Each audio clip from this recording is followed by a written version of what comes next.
Hola, quiero darle una especial bienvenida a toda nuestra audiencia.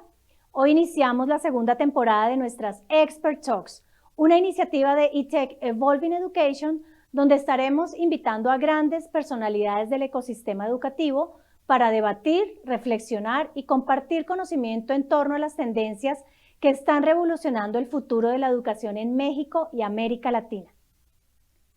Quiero extenderle una cordial invitación a las empresas, instituciones, escuelas y universidades del ecosistema educativo de los sectores público y privado a participar en eTech Evolving Education 2022. Allí nos reuniremos con líderes y expertos del sector educativo a nivel global con el objetivo de regenerar para co-construir la educación del futuro en la nueva realidad. A la primera parte de nuestra conversación de hoy, hemos invitado a tres grandes personalidades para abordar uno de los temas que en estos tiempos de pandemia ha transformado de manera exponencial los modelos de enseñanza y aprendizaje.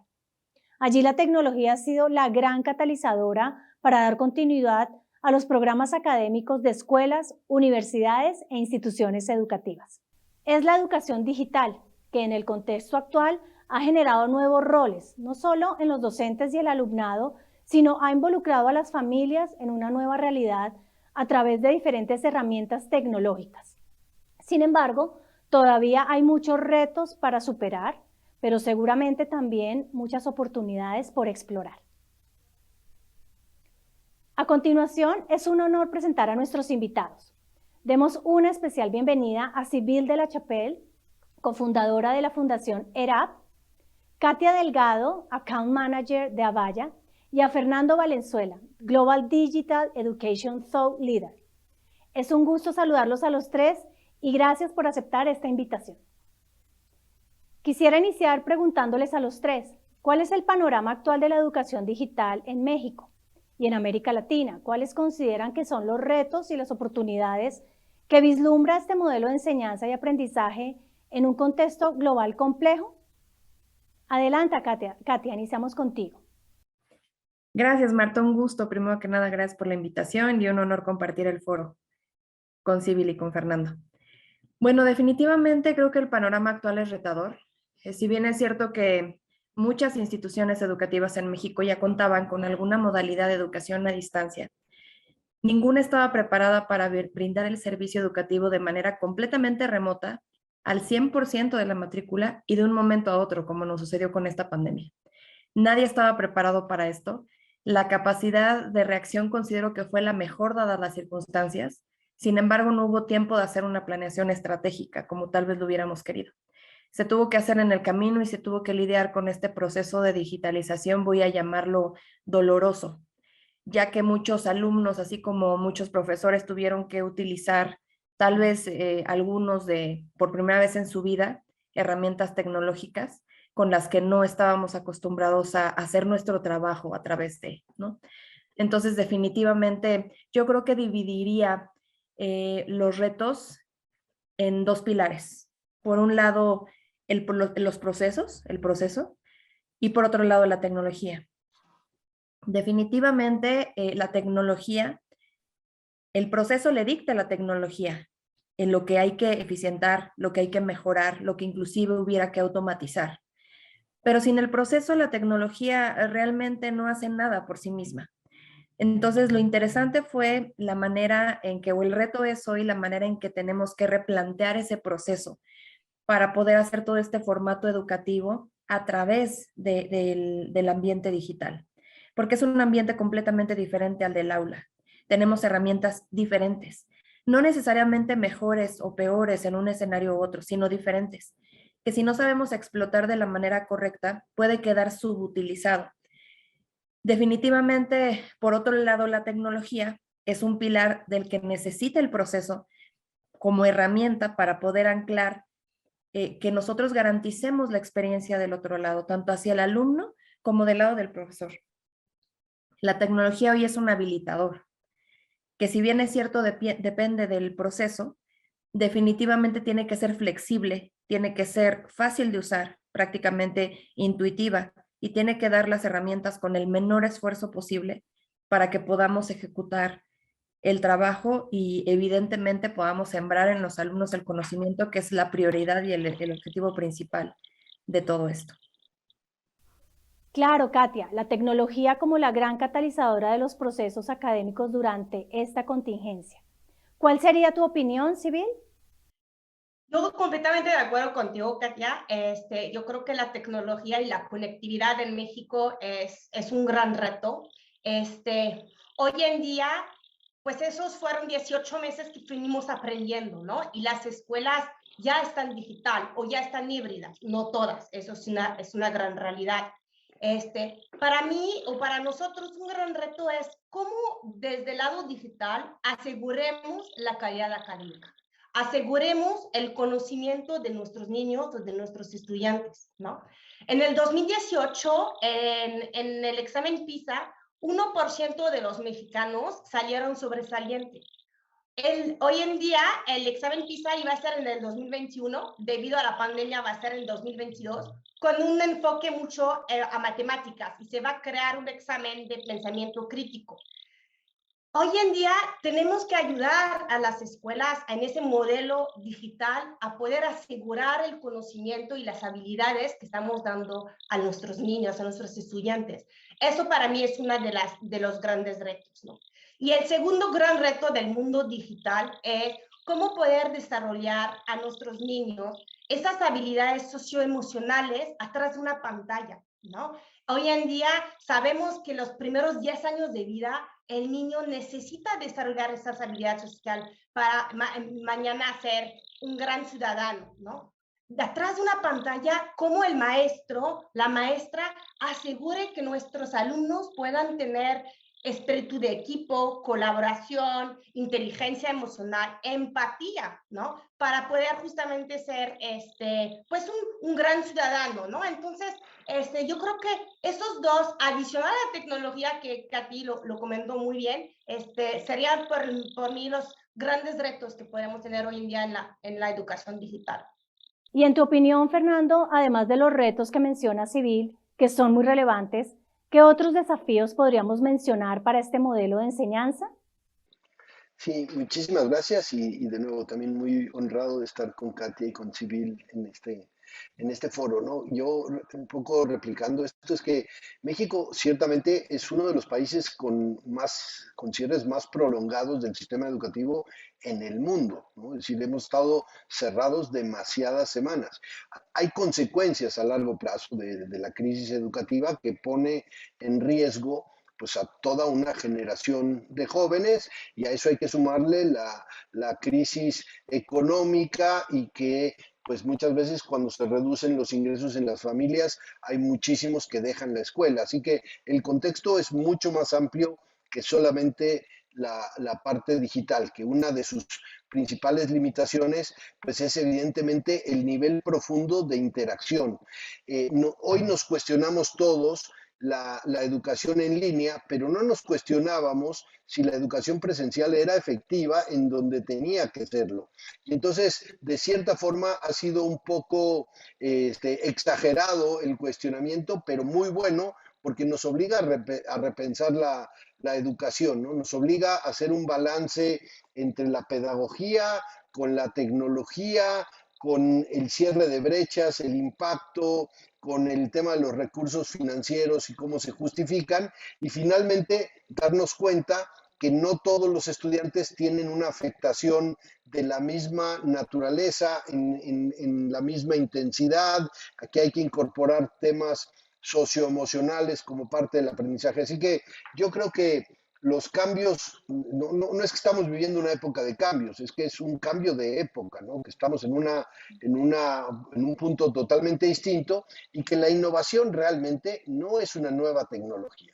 La innovación viene de nuevas formas de colaborar, de buscar mejores prácticas, de romper las fronteras de solamente una escuela que veía las soluciones como encasilladas en la comunidad de la escuela, sino enfrentarnos a una colaboración con otras escuelas, con otros países, con otras miradas, y de ahí cierro con este modelo que tiene muchísimos años, que lo hizo mi amigo Rubén Puente Dura, que es el modelo SAMR, S-A-M-R, que dice, la tecnología para ser efectiva tiene que pasar por 4 etapas. Primero, sustituye lo que hacíamos directamente en lo presencial. Y creo que eso es lo que determina lo que hicimos en la emergencia. Sustituimos la experiencia. Pero para que la tecnología sea efectiva, tiene que entrar la segunda etapa, que es aumentar la experiencia. Es decir, una vez que sustituimos la clase física por una clase en Zoom, pues eso no generó valor. Cuando la aumentamos, cuando modificamos ciertos elementos a partir de la tecnología y cuando redefinimos, creamos nuevas actividades, usamos los datos para tomar decisiones, ahí es cuando vamos a empezar a ver el beneficio tecnológico. Qué interesante, Fernando, y como tú lo mencionas, es un cambio de época marcado por una pandemia que ha evidenciado aún más las desigualdades que se presentan en nuestra región en materia educativa. Y con la siguiente pregunta te quisiera ceder la palabra a ti, Fernando. ¿Cómo lograr una verdadera sinergia entre la educación tradicional y la educación digital sin dejar a nadie atrás? ¿O consideras que la educación tradicional está pasando a la historia con la pandemia por la COVID-19? Bueno, evidentemente yo creo que la educación, así como muchas de las actividades de la vida, no va a regresar a ser lo que era en febrero 2020, es algo distinto. Entonces, ya decir que esto es por la pandemia, lo que sea es que vamos a crear otra realidad y que para lograr la agilidad que se requiere en este mundo mucho más acelerado, de mucho más transformación, la única manera de ser ágiles es cuando perdemos el control. Así que perdimos el control con la pandemia y nos obligó a ser ágiles y como decía ¿cómo se llama? Ken Robinson, ¿no? Que decía que la vida no es lineal, el aprendizaje no puede ser que todos aprendemos la misma cosa el mismo día, en la misma hora tenemos el examen, en el mismo momento sabemos qué es lo que nos van a preguntar en el examen. Así que creo que yo le llamo a esto un liderazgo ambidiestro. O sea, tenemos que rescatar lo mejor que teníamos en febrero de 2020. Lo mejor de la presencialidad no era entregarle contenido viendo el pizarrón de un estudiante. Lo mejor de la presencialidad es establecer relaciones de confianza, superar la autoestima, darnos cuenta del estado emocional. Y estas son cosas que antes no usábamos tan inteligente o tan conscientemente. No hay aprendizaje posible si tienes una niña que tiene ansiedad o que está siendo buleada o que tiene violencia o que viene de un entorno violento en su casa, y eso no lo integrábamos. Pensábamos que como se abría la clase a las 7 de la mañana y el profesor impartía la clase, todos estábamos emocionalmente listos para aprender, pues eso seguramente ya no. Claro, Fernando, la educación socioemocional, que es muy importante y especialmente en el contexto actual ha tomado más relevancia. Yo soy mamá de un niño y he visto los efectos de esta pandemia en él. En realidad es increíble. Y en este sentido me encantaría tener la opinión de los tres. ¿Cómo repensar o reimaginar la nueva práctica educativa y su finalidad? Iniciamos contigo, Sibyl. Y claro, mira, coincido completamente con Fernando. O sea, no hay que quitar completamente lo presencial y nos vamos a digital, sino que hay que ir mezclando. Por eso hay que evolucionar la educación. La educación tiene que evolucionar.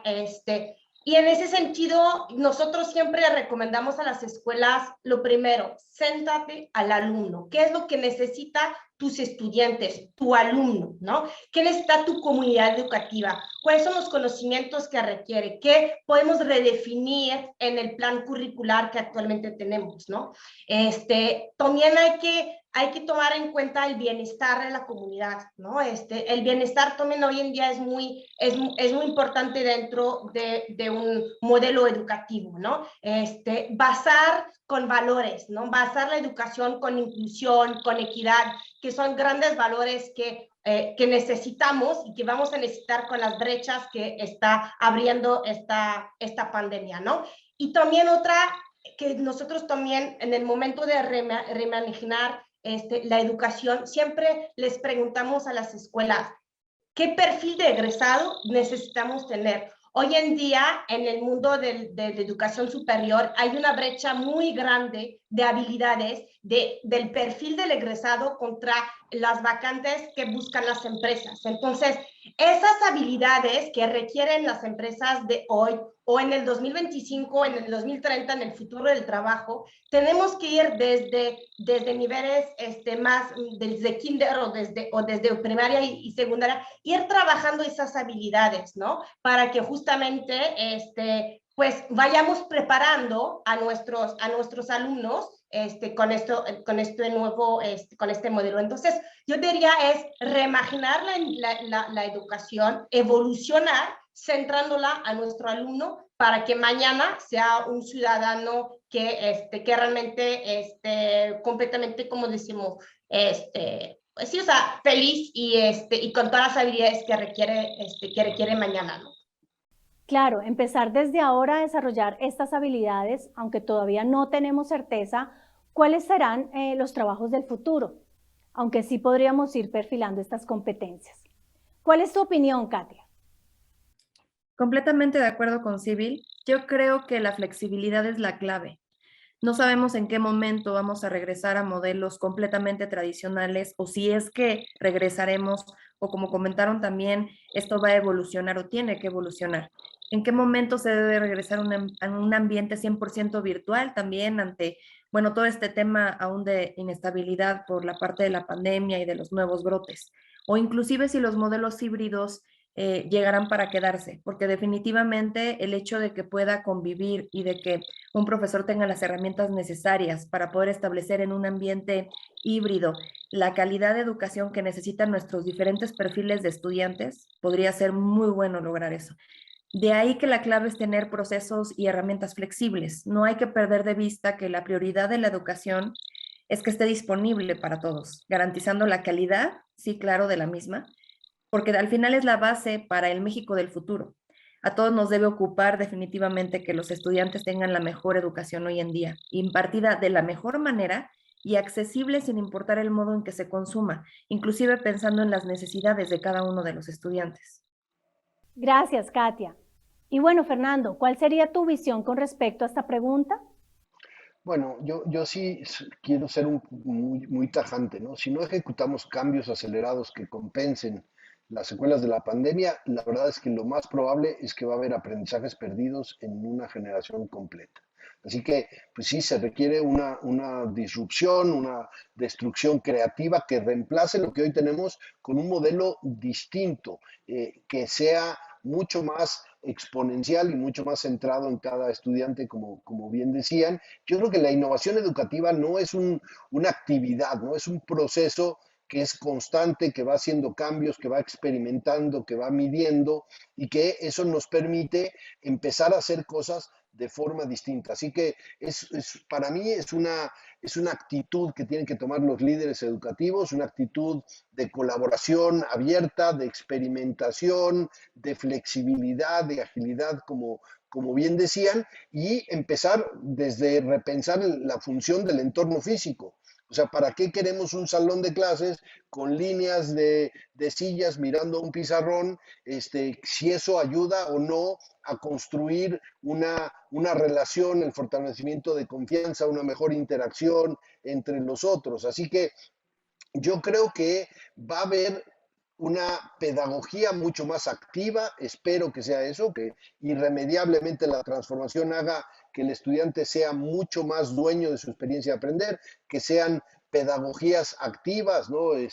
Centradas en un desafío, project-based learning, ese tipo de metodologías que ya están suficientemente probadas y que nos ayudan a aprender en una época donde perdimos la previsibilidad, que decíamos no sabemos si vamos a tener que volver de un lugar a otro, tenemos que flexibilizar el currículum y tenemos que hacer que los niños y las niñas entiendan el significado de aprender de una forma distinta a consumir contenido que les entrega un profesor. Así que las oportunidades son enormes. Creo que el proceso de aprendizaje va a ocurrir en entornos mucho menos previsibles, más nebulosos, elementos cambiantes, y eso es a lo que me refiero cuando digo Si perdemos el control, tenemos que ganar en agilidad, pues tenemos que experimentar, medir, mejorar y darnos cuenta que ya no aprende todos los niños, todas las niñas